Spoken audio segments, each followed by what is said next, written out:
পাণ্ডবেশ্বর বিধানসভার পাণ্ডবেশ্বরের অজয় নদীর সেতুর কাছে যে পিএইচই পাম্প হাউসে ক্লোরিন গ্যাস লিক করে আহত বেশ কিছুজন মৃত এক মহিলা নাম জ্যোৎস্না পট্টনায়ক, বয়স আনুমানিক 55।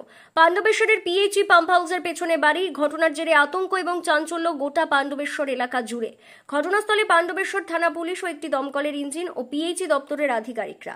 এই ঘটনায় আনুমানিক 8 জন গ্যাসে আক্রান্ত হয় এবং একজন মহিলার ওই গ্যাসের কারণে অজ্ঞান হয়ে পড়ে যায় এবং তাকে হাসপাতালে নিয়ে যাবার পথে মারা যান। এই গ্যাস লিক হওয়ায় দুর্ঘটনা ঘটে এবং আশপাশের যে এলাকায় গ্যাস ছড়িয়েছে সেই ছড়ানোর ফলে এই দুর্ঘটনা বেশ কিছু জনকে পাণ্ডবেশ্বরে বেসরকারি নার্সিং হোমে ভর্তি করা হয়। তারা আপাতত এখন সুস্থ রয়েছে। কি করে এই গ্যাস লিক হলো তা তদন্ত শুরু করেছে পাণ্ডবেশ্বর থানার পুলিশ।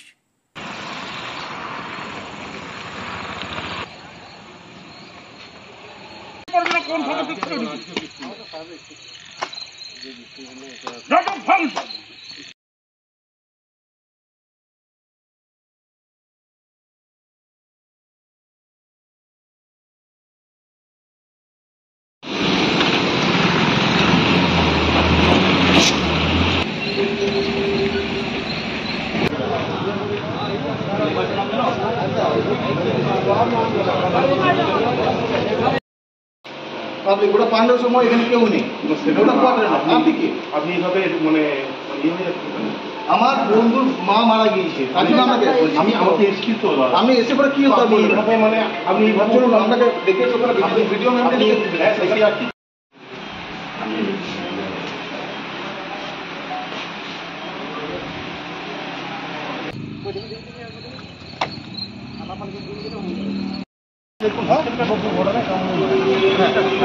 আমরা তো এসছি তো আমি করছিলাম। আমাদের মেকানিক্যাল উইং আছে, ঠিক আছে, ওনারাও এসছেন, ওনার স্পটে গেছেন, ওনারা অ্যাকচুয়ালি এটা বলতে পারবো না। আমরা সিভিল ইনজোর্ড হয়েছে 7 জন। ওই ইয়েগুলো নিয়ে মারা গেছে কি না, এখনো তো সেরকম কিছু খবর রিপোর্ট নেই, তবে একজন খুব হ্যাঁ সিরিয়াস আছে। বাকি সবাই রিকভারি করে গেছে। হ্যাঁ ওখানে যাচ্ছে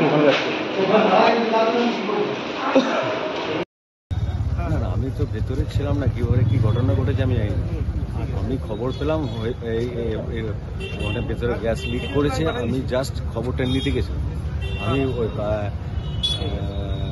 পিএইচির গেট পর্যন্ত গিয়ে আমি বুঝতে পারি ভেতরে ঢোকা যাবে না। আমি ভেতরে ঢুকি না, ওইখান থেকে চলে এসছি, ওতে আমি অসুস্থ। কতজন অসুস্থ হয়েছে? মোটামুটি 15 জন। তো মারা গেছে নাকি? শুনলাম একজন মারা গেছে। কি নাম? আমার নাম রবি।